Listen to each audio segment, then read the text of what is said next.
What's up, everybody? I'm Katie, And I'm Morgan. and this is For Your Misinformation. We are two Midwestern feminists here to break down the political news that you need to know without the misinformation that you don't. Let us break down the problem and tell you what we're doing and what you can do to help solve it. Hey, Clark. Hey, Katie. How are you? I'm doing good. How are you doing? I'm good. Welcome back to For Your Misinformation. Oh, yeah, I guess I was on the first episode. You were the very first episode. Yeah, I was. About white supremacy. Yeah. Which has... So I guess... Go ahead, sorry. No, I was going to say that links well to this I know. episode. It really does. So if you're listening to this the day that it comes out on February 1st, which is the first day of Black History Month. So I thought that in honor of Black History Month, I could give a synopsis of American history, but like not from the perspective of rich white guys, like an honest perspective. Gloss over the parts of the Civil War or Reconstruction or the waves of the KKK, because I think we can like learn a lot from that. So that's what I want to talk about today. Nice, yeah. Sounds kind of heavy, but... Because we definitely don't talk about that kind of shit in our history classes growing up. Precisely. And they don't talk about how the Civil War is still being fought. It's Yeah. kind of like, here's a 4-year period that I guess the South can't get over. Exactly. But just in case people didn't listen to episode 1, although it is by far the most listened to episode, so congratulations to you. That's embarrassing. I was very nervous and me came off. Yeah, but you came off more naturally. I was reading a script like a bad actor. Okay, so I will reintroduce you guys to Clark. Clark, do you want to tell everybody how we know each other? We met at that Eyes Wide Shut type orgy, right? You were one of the prostitutes in... I haven't even seen that movie. Okay, all right.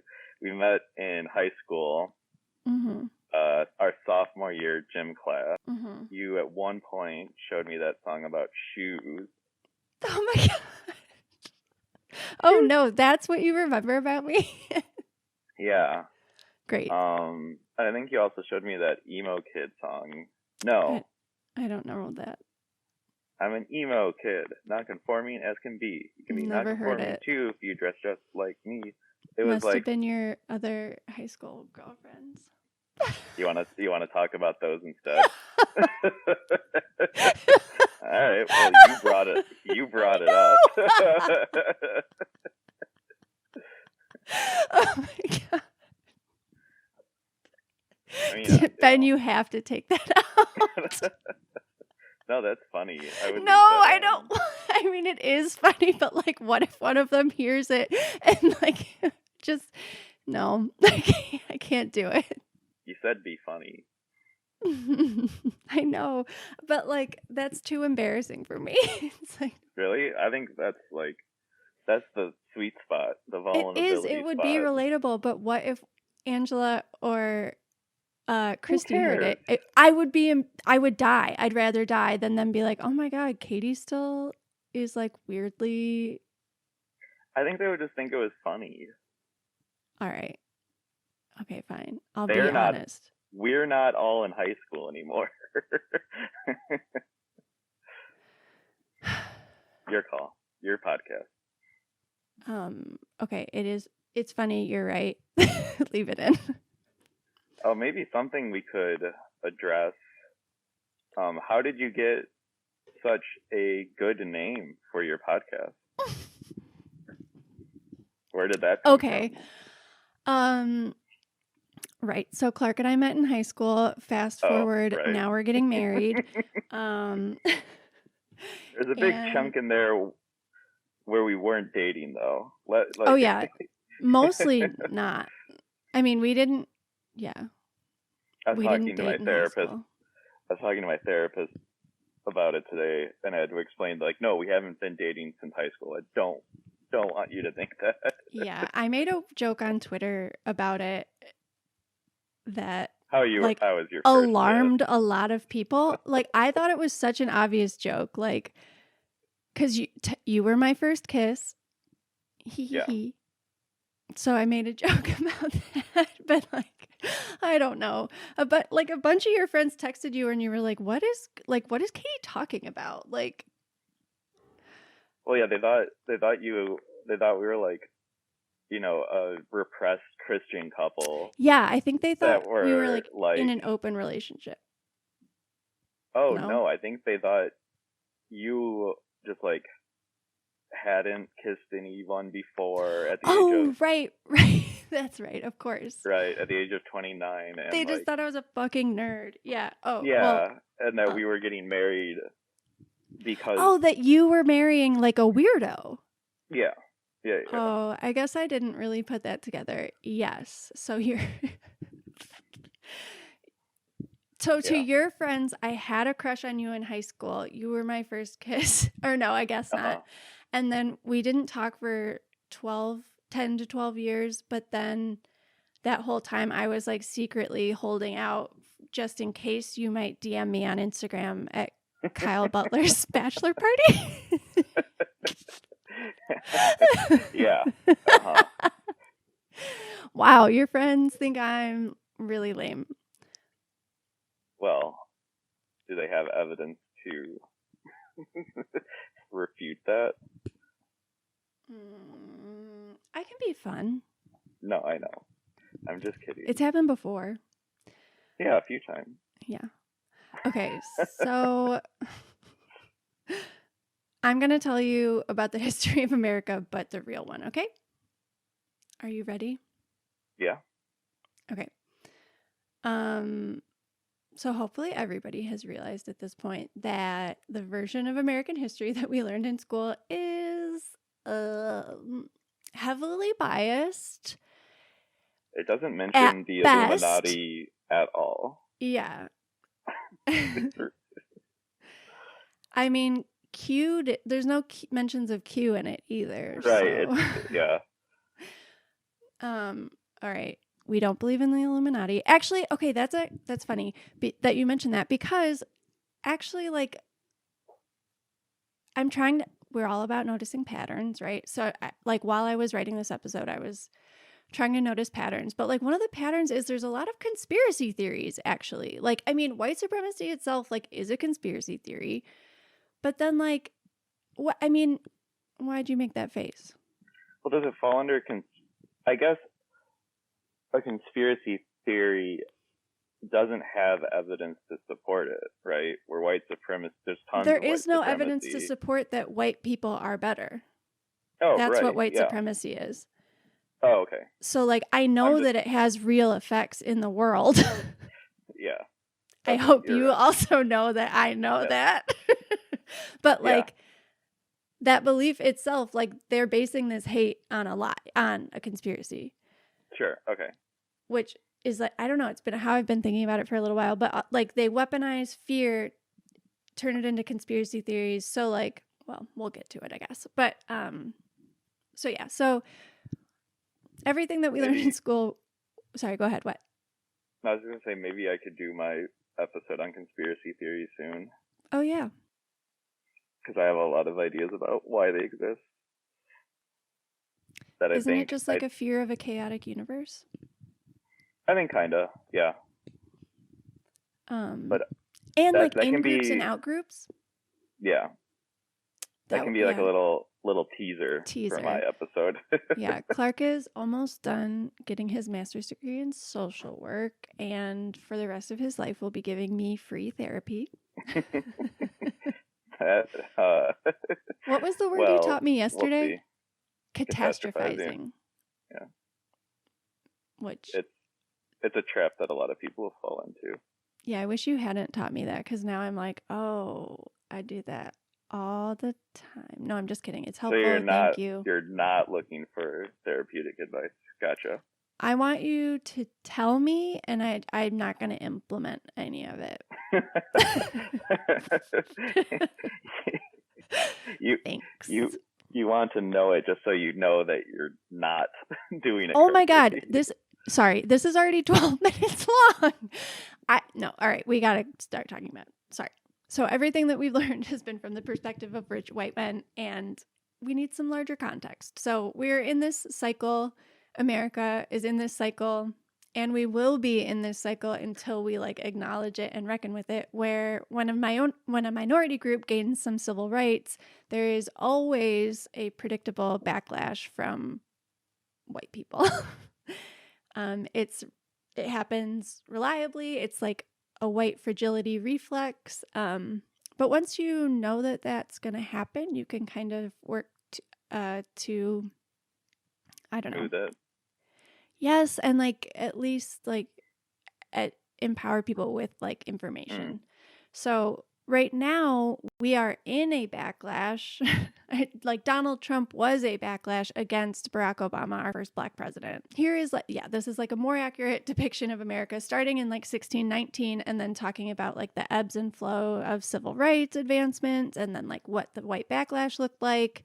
And hopefully like drawing some comparisons to what is happening today and what we can like at least learn from history so we don't have to be in the regressive stages for so long. And it's also important to keep in mind that white supremacy is always evolving. Like every time something like on the road to racial equity happens, like they try to enforce systems of white supremacy. So Jim Crow laws after they ratified the 15th Amendment that gave suffrage to all men.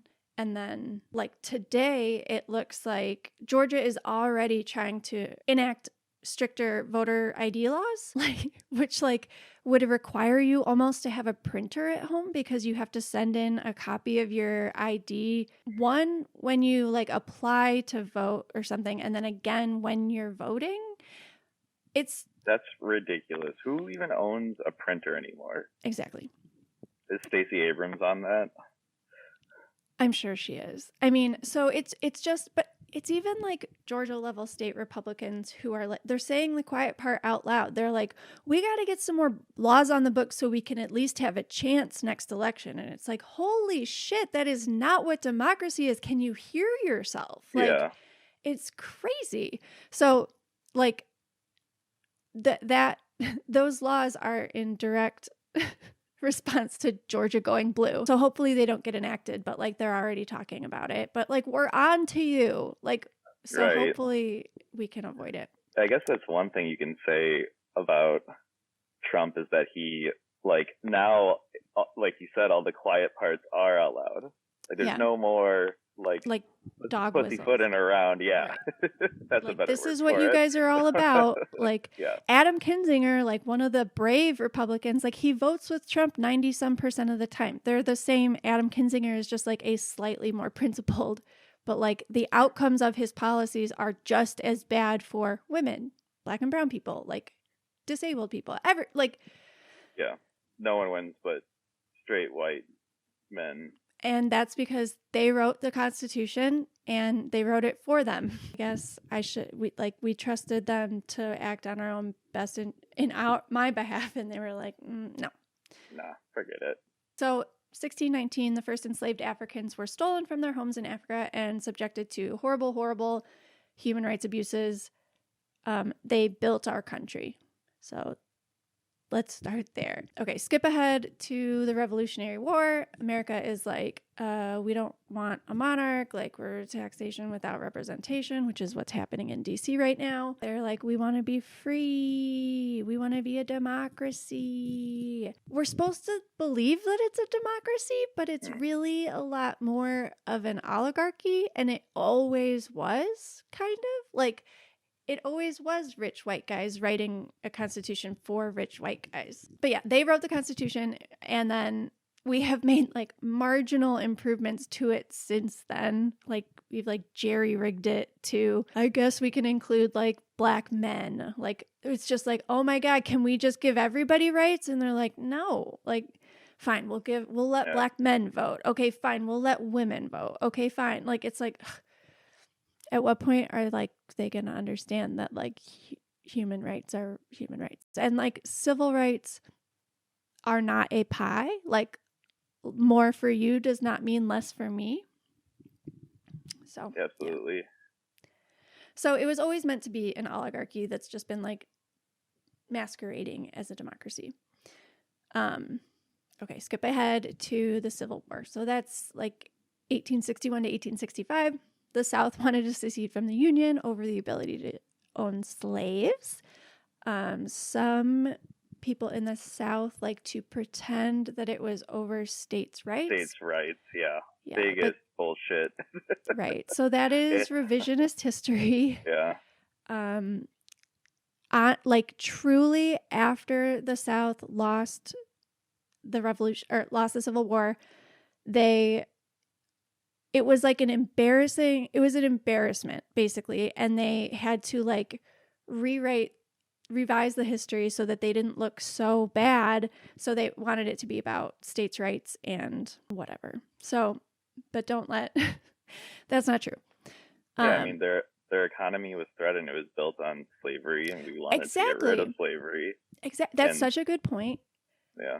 And like we're from Illinois, so we could be like, oh, well, we were in the North. The only reason that the North didn't give a it's not even so much that like the North wanted there not to be slaves. It's just that like the South really wanted there to be slaves. And the only reason that the North didn't also want that is because our industry in the North wasn't so like labor intensive. Like they needed slaves to pick cotton so that they could exploit them for their labor, like cotton, tobacco, all that stuff. So the North is not even like a good, like, right. They weren't being anti-racist. That's right. For sure. Exactly. Like, yeah, right. And even Lincoln, like he wanted to preserve the Union, but he didn't like care. Eventually, obviously, he issued the Emancipation Proclamation, but like I think people, I don't know, there's just a lot more like deliberation and like gray area among people. Like it's not like Lincoln was always like no more slavery. Like he wanted there to be like a transition period, and it's like, oh my God, it's either right or it's wrong. Like, what do you mean? Like, okay, for the next 20 years? Well, like, no. So, I mean, he was one of the better presidents, but I think now we know the presidents aren't so great. Yeah. But one who actually like was good that I think gets forgotten a lot is Ulysses S. Grant. He actually saved the Union twice. One, he was the Union Army general, and he was just a really, really good general, like very calm, really good at seeing the big picture. So he was the one who like won the Civil War for the Union. He cornered Robert E. Lee's army and got him to surrender.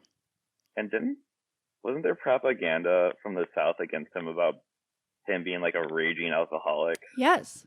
Oh, yeah. I didn't even know that, but yes. So he's remembered as an alcoholic. He's remembered as very corrupt, but in reality, he actually is just very naive, and people took advantage of him, which is sad. Yeah, there's a lot of wrong ways. Misinformation. Yeah, exactly. Yeah. There's a lot of misinformation about Ulysses S. Grant. I'm surprised you don't say that once an episode. I don't know. I forget. It's a great name, by the way. I know, it's a great name. My fiance named it. We got it in. Are you happy? Thank you. Yeah. Yeah, you're welcome. No, thank you. That's the only reason I came on the podcast. Okay, so save the Union as their general. Also, he was president for 2 terms during the period of Reconstruction, which was tumultuous to say the least. So he had a ton of moral courage. He just he saw the Confederacy for what it was, traitors. He saw like Lee's army as a threat to the Union, which is what is going on right now. Like it's what the insurrection. Yeah. Yeah. I was going to say, you might even call the South, domestic terrorists. Yes. Yeah. Yeah. So but one of the things that we'll get into it in a little bit, but, he saw that as like a cancer that could tear apart the Union unless it was defeated. And then once Robert E. Lee surrendered and took responsibility, Grant then transitioned from trying to destroy that like horrible, bigoted, white supremacist, like cancer growing in our country, and turned to unity. And then he started, like, immediately started Reconstruction. Can I interject with a fun fact? Yes. They don't know what the S stands for. His middle initial was not S. He showed up for, I think it was F. Yeah, and he showed up for duty or whatever, like he was in the military, and they like handed him his paper and he was like, it's like, my middle name is F, and they were like, and like handed it to him. And then the other cadets were like, US Grant, and they were like, US like United States Grant, like they were very into that. They were fucking nerds. Oh, huh. They thought that was very neat. I didn't even have the full story. Well, I've been researching this a lot. That's why I love you. Because I can remember little tidbits. Yeah. Later, when he became like a really excellent general, he got his middle name back. They started to call him Unconditional Surrender Grant. Gotcha.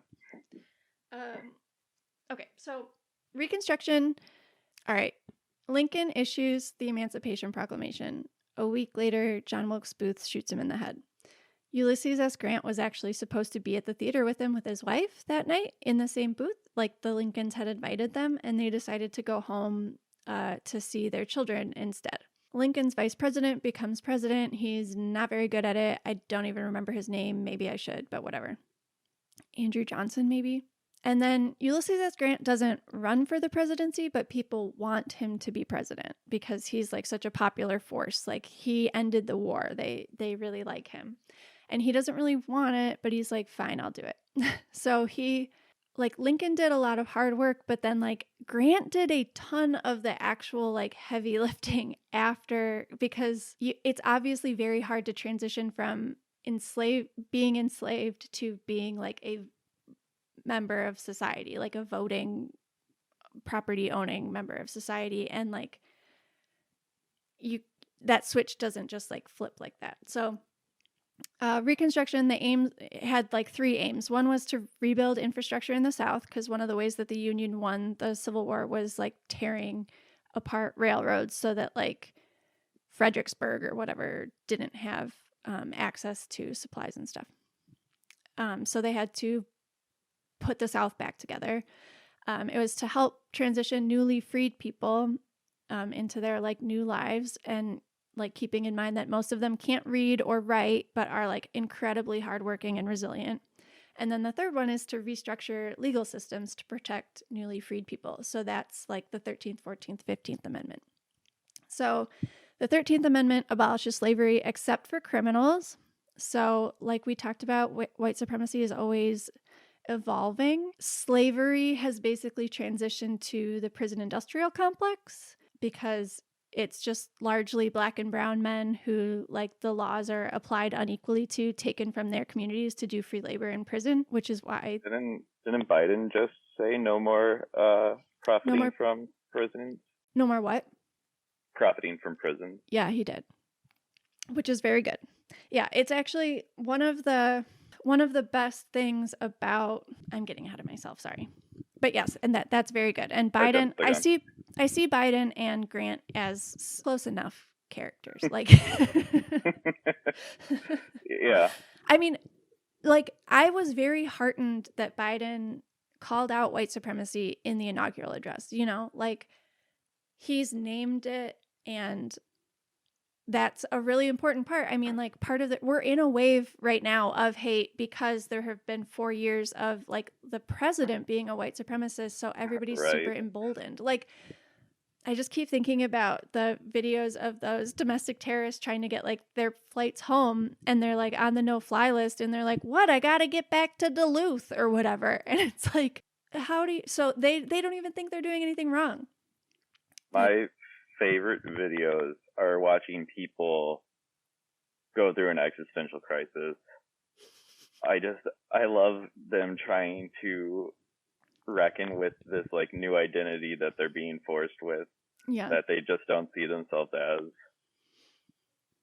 It's so great. Yeah. It's like you can see it all the time in sports, like when these mega fans who have basically become like oh yeah, parts of the cult watch their team lose, and it's just like their worlds just shatter. Okay, maybe that's mean, but I like watching it. I guess because I don't put that much faith in anything, so. Oh, I see. So I'm better. Right. Yeah. That's the main takeaway.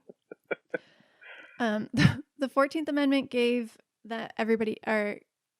gave Black people equal protection under the law, and then the 15th Amendment gave Black men the right to vote, which is universal male suffrage, nothing about gender. It's fine. No big deal.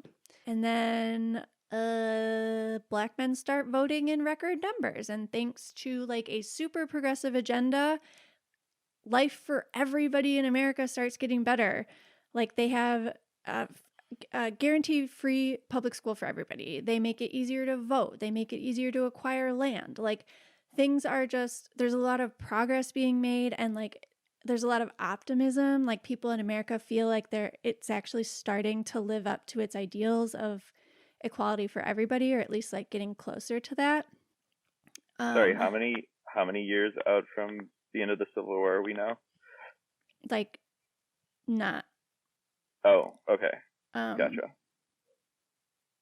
Well, sorry, I don't know,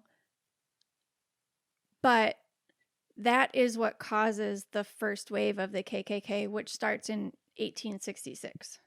Okay. So it probably like continued on past that, but like while this is happening, like hatred is also growing. Like the Klan is growing. So this is that kicks off like the first wave of the KKK. Does that make sense? Yeah. Mm-hmm. Okay. So originally it actually was just like a social club made up of like disgruntled Confederate veterans.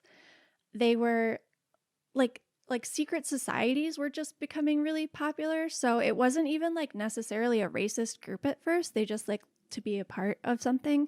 But then once emancipation happened, they united behind white supremacy, like all the girls on this season of The Bachelor united against Sarah.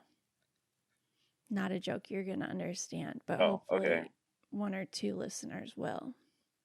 Maybe we can put in a laugh track there. I don't want pity laughs. Thank you, though. All right. This season of The Bachelor is really mean. But anyway.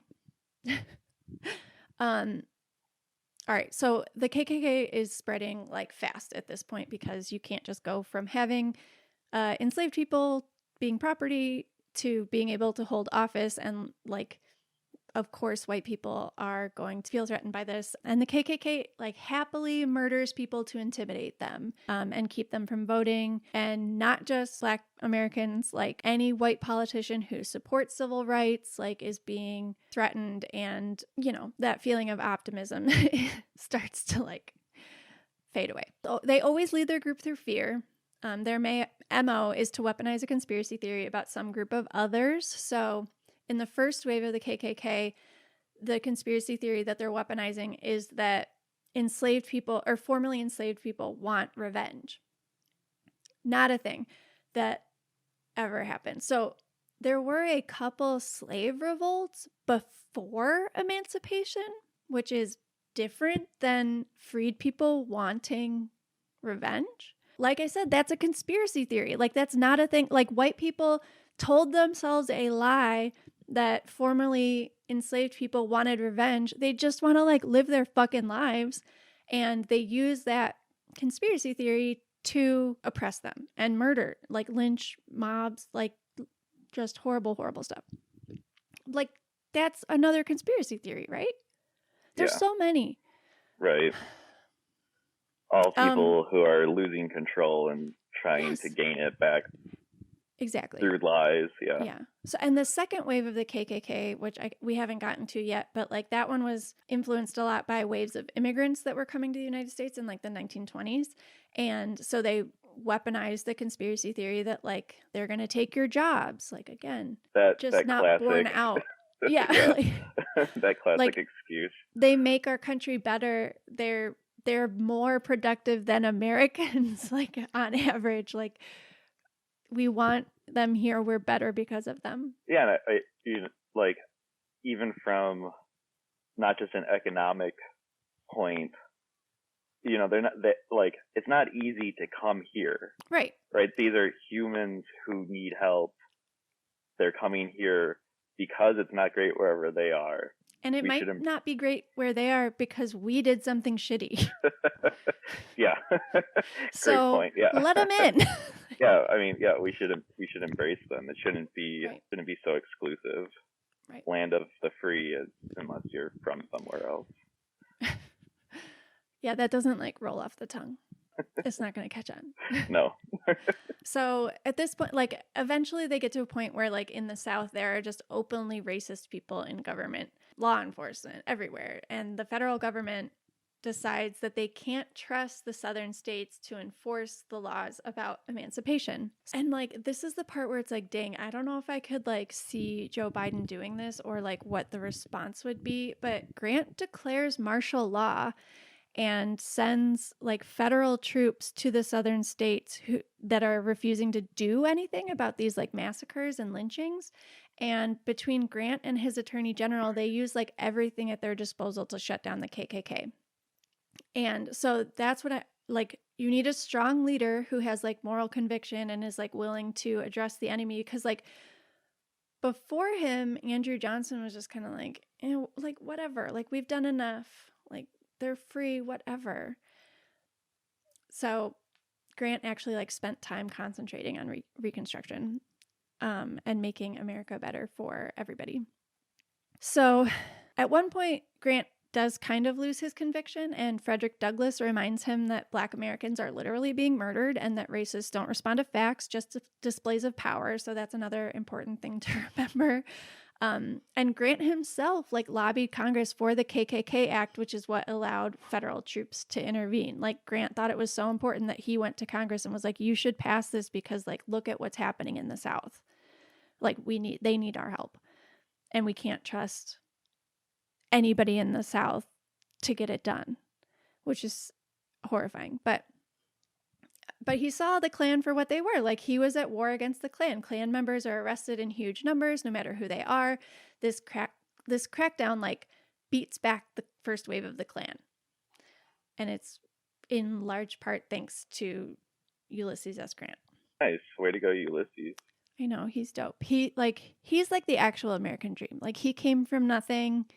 He, like, rose through the ranks because he was like a really good general, but he wasn't like, he was just like an average dude who had like a lot of like ambition and like moral courage. Yeah, and he didn't even have a middle name. Nope. Which is really what's hard to get ahead without a middle name. Got me so far. Yeah. That's nice. But then after Grant leaves office, Reconstruction is essentially over. So Americans basically abandon it, and with it, the ideals behind it, which is like equality for everyone. And unless there is like an active force beating white supremacy back, it is going to like start to fester. The second wave was largely in response to like weaponized fear of the immigrants that were coming over from Europe. And the second wave is like 1915, 1920. And this is the biggest wave, and it is the most popular that the Klan gets. It's up to like 4 million members, and I think at this point there's only like 35 million Americans. Wow. Yeah. So, and it's all over America too. Like, I hope another thing that people take from this is not that like the North is absolved from sin or whatever. Like, it's not just in the South. Racism is everywhere in the United States. Like, 1 in 3 white men in Indiana were a part of the Klan in the 1920s. Like, 1 in 3. So that explains a lot about Indiana. Yeah, but I'm going to go ahead and say that like Central Illinois is not any different.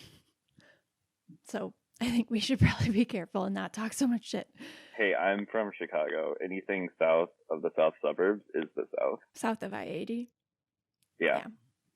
Yes, sure. Like I said, they weaponized this, they're going to take our jobs conspiracy theory. immigrants are incredibly resilient and hardworking. They want better lives for their families. They make our country better. You understand.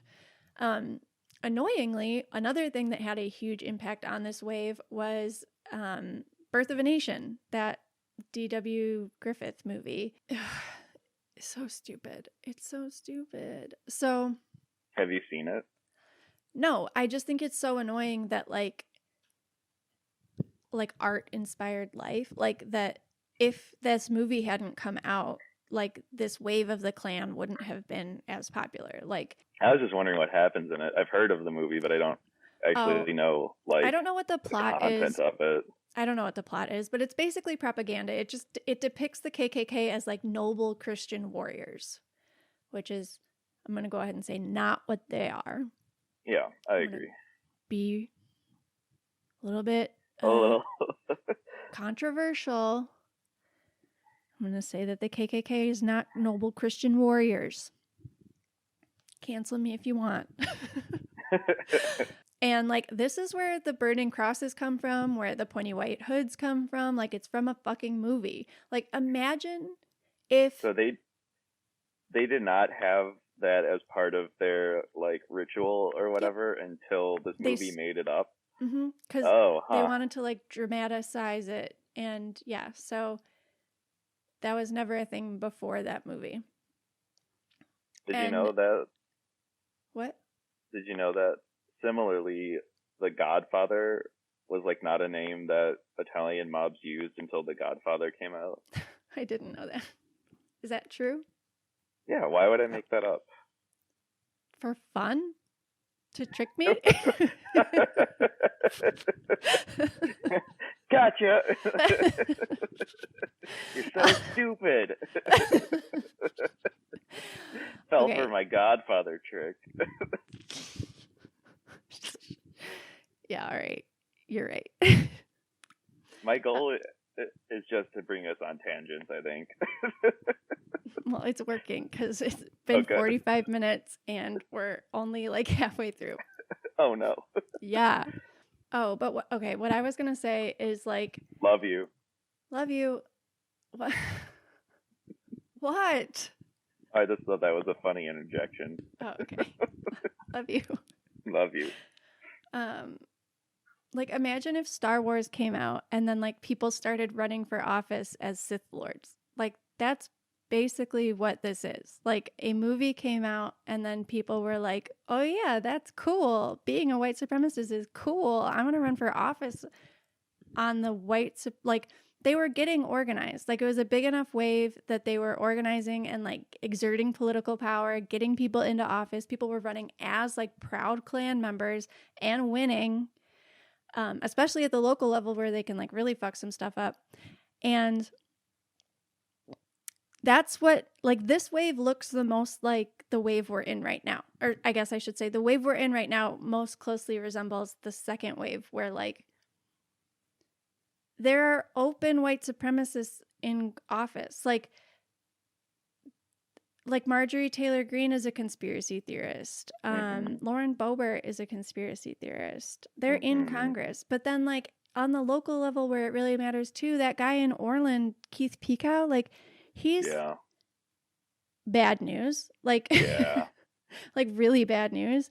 And then there's like 3 other trustees on that board that are like equally, like, we just have, these are not the people that should be representing us. And I think like, yeah, that clip you played during that episode was so infuriating. Thank you. Like, makes my blood boil. Like, is grandma gonna have to put her is there gonna be a citizens? What are you talking about? Like, what if a 2-year-old can't keep their mask on? Like what? Show me one time that COVID happened and dies. Yeah, show me one time that happened. Like, I'll show you thousands of deaths in Orland Park. Well, I don't know. Who knows? I guess I should probably look that up. But anyway, maybe the county. The wave we're in right now looks the most like that wave. But really, like, what these guys are, and I don't mean to like minimize them, like they are capable of like getting whipped up into a frenzy and murdering people, but they're losers. They're like lonely, hate-based cosplayers who like to put on pointy hoods, and they are too big of cowards to go out in daytime or go out in their regular faces. Like they either ride at night or put their what? Remember the incels with the tiki torches? Yes. Well, they didn't wear masks. They're getting braver. Oh, but you were talking about in the 1920s. Sorry, my bad. Yeah. Okay. So yeah, they're just like lonely hate-based cosplayers. Cowards. Yes. And of course, and this is important, their white wives sided with them every time because white women are historically the worst. So no more of that. Like, just leave. Like, that you don't sounds have like some internalized yeah toxic masculinity.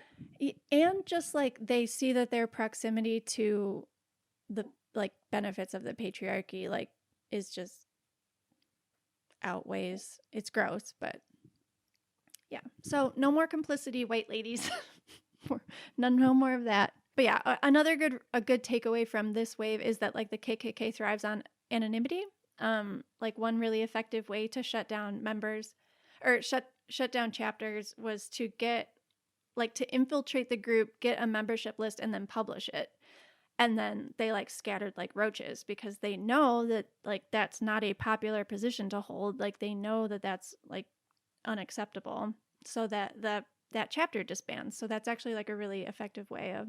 One thing that is interesting about like this current wave is that it's the internet means that like people aren't gathering physically anymore. Also, that doesn't matter because like the US government has plenty of ways of spying on online activity. Like they monitor for terrorism, they can monitor for domestic terrorism, and they have already in place like more than enough leeway to find these people. Like I guess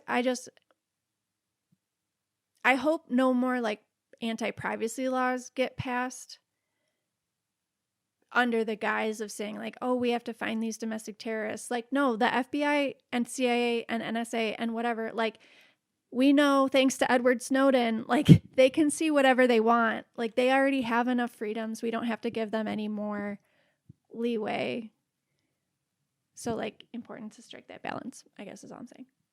Like they're already using our cameras to spy on us. Why can't they like just record one conversation of a guy saying that he wants to cause harm to black people and to just go get them, right? Like they can already do that. Yeah. Right. And like that would be the equivalent of like Ulysses S. Grant cracking down on it, I think, is just like allowing the Department of Justice and whatever to like prosecute these people like they should be. So I don't know. They're prosecuting the Capitol protesters, which is important. Like there are some good things going on. Oh man, that would have been an existential crisis. I would have loved to see the last day of Trump's presidency when all those insurrectionists didn't get pardoned. I would have loved to have seen when they found out the news. Yeah, he doesn't give a shit about them. No, not at all. Well, not anymore. They're not useful to him. He never gave a shit about them. He hates all of his voters. Like, they're poor people. He doesn't care about them. Right, yeah. But they used to be useful to him, and now they're nothing to him.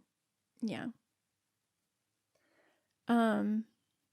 Oh, and then, okay, so yeah, outing them like brought down this wave.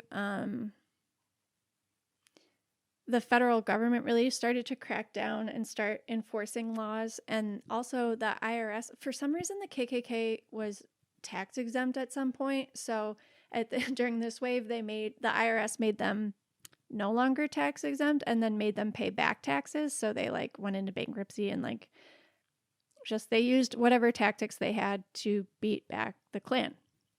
And then sounds like we should use that on some churches. Yeah. We have the third wave. This is like the civil rights era of the 50s and 60s. It's very, very violent, but it's not the biggest wave. But they did use a lot of like terror. There were hundreds of bombings in the South. There's still like lynchings going on during this time. Again, openly racist elected officials. One interesting thing that I learned and didn't know is that, like, I don't know how to pronounce this, but I think it's COINTELPRO. Never heard it before. COINTELPRO, the FBI thing where they like infiltrate groups and like break them up. Like, they used it on the Black Panthers. It's just the government doing like reconnaissance or whatever, and like what? Reconnaissance. What's it called? Reconnaissance. You sounded very posh. Oh. I don't think I've ever said it out loud before. They did some reconnaissance. Leave me alone. Okay, sorry. So the FBI actually would like use COINTELPRO to infiltrate the KKK, not as frequently as they would use it to infiltrate the Black Panthers. Like, to them, extremist groups are extremist groups, but it's like, well, one of these groups is just a hate group, and the other one, like, exists because the United States refuses to protect Black people, so they have to protect themselves. But okay, so it kind of works. But they just fracture, like the groups kind of just fracture into different far-right groups who are like more quietly racist. So neo-Nazis, Boogaloo Boys, 3%ers, they're all the same. I mean, they're not the same, but like they would like to deny the rights of other human beings, which is not an option. Your ideology is not important. Like, your intent is not important. The actual outcome is important. So if human beings are being oppressed, then like what you're aiming for is, it's a no-go. Yeah. It's a no-go. Yeah. Pretty shitty. Oh, it's so and then funny that they like all those groups. They're the same fucking thing. And they, if you ask them about it, they would say that they didn't like that other group for X number of reasons. And it's just like, you're all Nazis. You're all white supremacists. Like, why are you guys splitting hairs? But, don't ask them that, because if they figure it out, they might form one super group. Yeah. They're better divided. You're right. Yeah.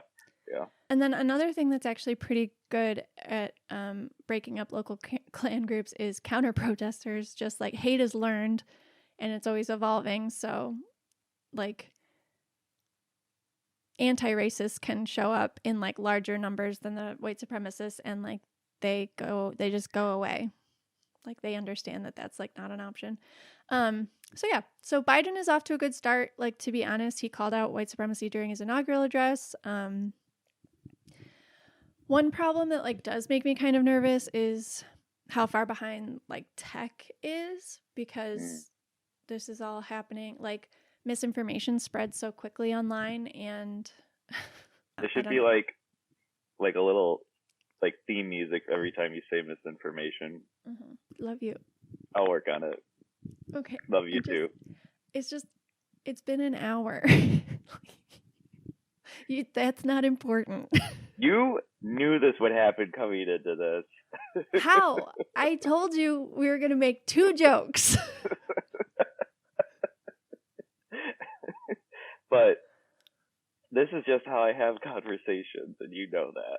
All right. So I think it's important to keep in mind like the restorative justice framework when you're talking about stuff like this. So instead of like what law was broken, who broke it, and how should they be punished, asking like who was harmed, what do they need, and whose obligation is it to meet those needs. Black Americans have been telling us what they need. Like, we just need to listen. And they even made a real catchy slogan, Black Lives Matter. It's real clear and straightforward. BLM. They are telling us that the next step forward in civil rights is police reform. So I think we should listen. Yeah, there's some legislation happening, right? That's true, yeah. I mean, J.B. Pritzker hasn't signed it yet, but yes. It passed the Illinois House and Senate. Yeah. So, okay, you know probably better than anybody that every once in a while I get really anxious about this. I think what has been helpful is to think like, when I'm researching this history and stuff, like they don't talk about like April of 1965. Like they talk in like years or decades, you know, they're saying like, this is what was going on during this decade. So it's like, oh yeah, like I should zoom out a little bit more, like 5 election cycles in a decade, like for House reps. So if you have a bad House rep, like I'm pretty sure grassroots organizing can flip just about any seat in 5 election cycles. I mean, it just takes commitment, and I think people have like kind of woken up. So I think that's good. Yeah. So find your Stacey Abrams and just shut up and listen and ask how you can help them. What? No, it's good advice. It's harsh but true. Oh. Shut up. Do what you're told. Yeah. Like they've been thinking about this, so whatever your idea is, I'm sure they thought of it. Right. Yeah.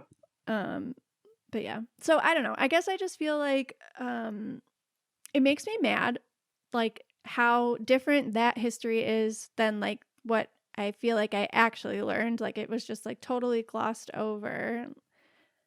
Ugh. Like we're still fighting the Civil War. I don't know why that isn't like the arcing theme throughout U.S. history. Yeah. You know, it should be like the Civil War ended, but really white supremacists have been keeping that war going. The Civil War transformed. Yeah. Yeah. So yeah, I don't know. So I've just been like naive, and we were told that America is a meritocracy, and then we were given all these like whitewashed revisionist versions of history, and it's just, I guess like one option is to just like despair, but I think that's boring. So my response, like my second feeling is like, well, no, like screw that. We should like make it into the multiracial democracy that they lied to us and told us that it was. But like we can make that happen. I mean, right now half of Congress are billionaires, so they don't have normal people's interests at heart. But sorry, did you say billion? Millionaires. Sorry. Half of Congress is millionaires. Or did you say? Oh, okay. But still, like that's not anywhere close to like the actual representation. Still ridiculous, but yeah.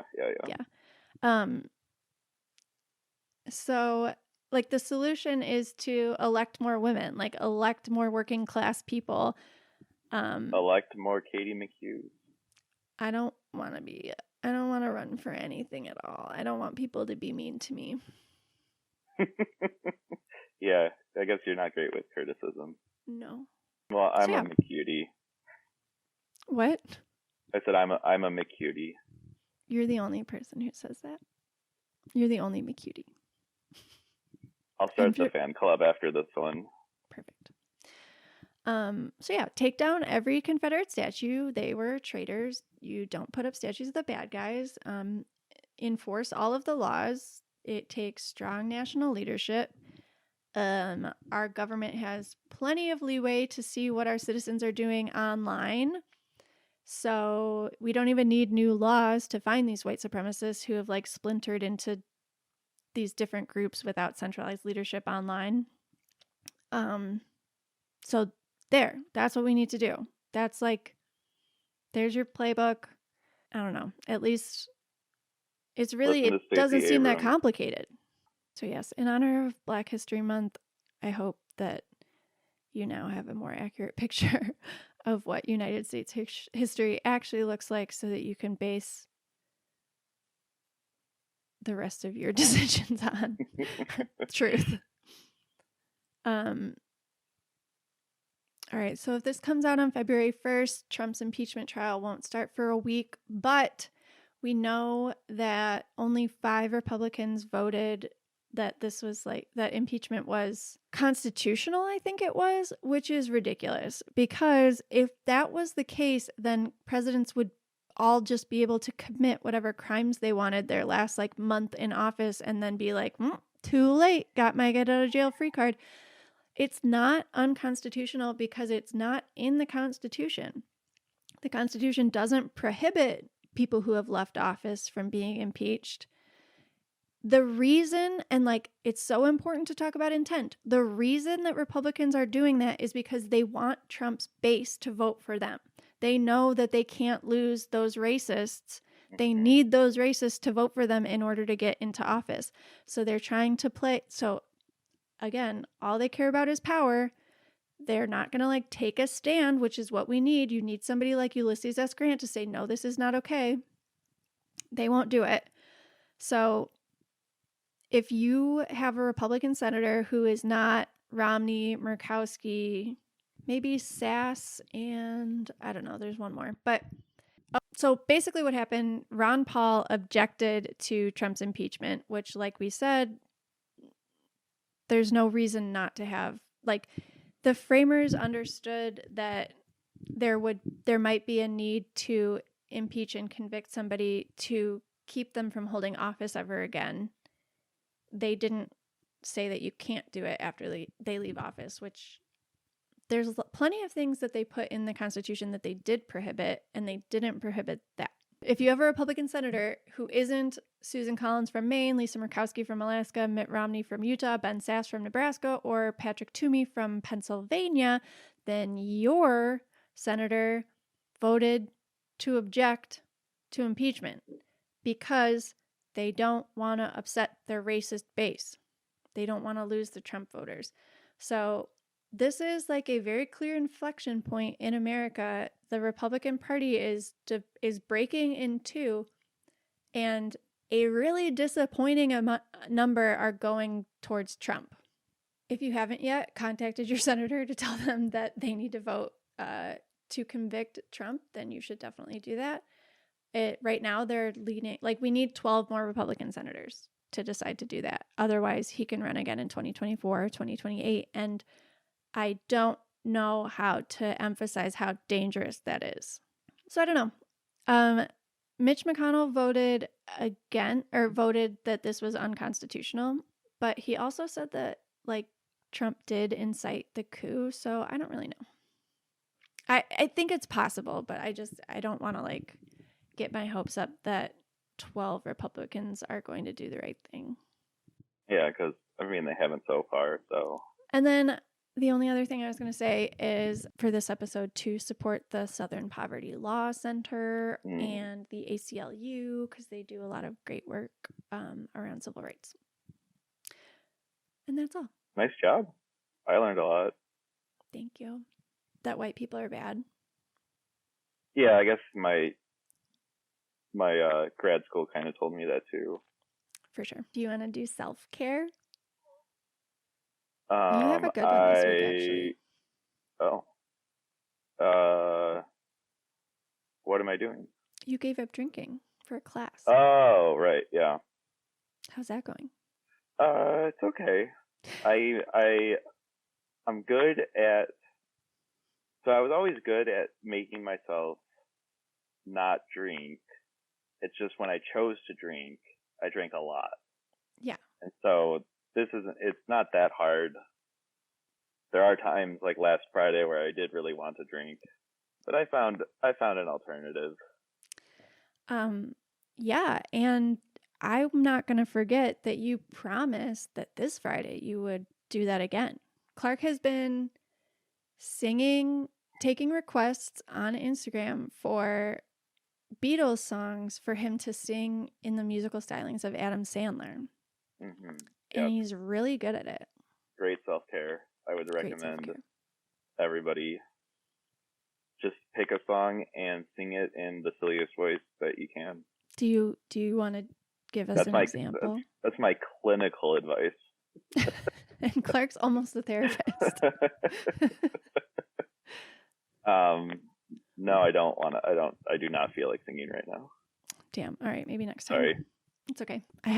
This isn't fun at all, but I haven't told everybody yet that the foster cats have ringworm. So they are back into quarantine, and the kitten had to get like a fungal bath yesterday, and he did not like it. But I don't want you guys to just see the highlights and think that fostering cats is all sunshine and rainbows, because it's disgusting. And sorry, not only do they have ringworm, but he also stopped using the litter box. So we got some like special litter to get him back. But I did spend like 90 minutes just like cleaning poop out of there. It was disgusting. That was your self-care for the week, cleaning poop? No. Good question. I'm going to say not that. Actually, one thing that I have been doing lately that I do like is, well, I got a new planner that basically tells you that you have to schedule self-care first, and then you can fit the other stuff in around it. And it talked about having like a morning ritual and a night ritual and how important that was. And I don't have anything like that. So I started showering before bed, and putting like a couple drops of tea tree oil in the shower so it makes it smell nice and stuff. And it's super relaxing, and I think it helps me sleep. So I like really, really like that. Nice. Yeah, sounds like you don't need a therapist. You just need a planner. Yeah. Much cheaper. Actually, that's not true because you're free. Right? Are you going to start charging me at any point? No, probably not. Nice. I think that would be a little unethical because I also don't give you the best advice. Just that you're getting it from... You give me good advice and sometimes not great advice. But mostly good advice. Yeah. I mean, it's free, so... Right. Can't complain. What do you want to talk about next time? Oh, conspiracy theories. Yeah. I love those. That'll be good. You're not supposed to push people away. You're not supposed to push conspiracy theorists away because eventually they might want back in. And yeah. If you treat them like they're idiots, they're not going to listen to you. Mm-hmm. Ever. Yeah. But Understanding. I can talk about that, how to talk to conspiracy theorists, bring them back into the fold. Perfect. Well, I look forward to that discussion, Mr. Holiday. Thanks, Mrs. McHugh. Mrs. Miss McHugh? I can't remember. I haven't called anyone Miss or Mrs. in forever. Yeah, it doesn't matter. Which are you? Miss or Ms. But Mrs. is for married people. Gotcha. Hey, where'd you get that ring? This one? Oh, yeah, that one. I found it in my boyfriend's bathroom drawer. Which sounds like a great hiding spot. You must have been for very the bathroom that we share snoopy. Sometimes. Yeah, you were snooping, weren't you? I was totally snooping. I was trying to find my toothbrush. I don't know if you guys can tell, but Clark did not do a good job of hiding my engagement ring. You also already knew what it was, so. Yeah, for sure. Yeah. It's funny now. It's a joke. Yeah, love you. I think I waited to tell you that I found it for like a week.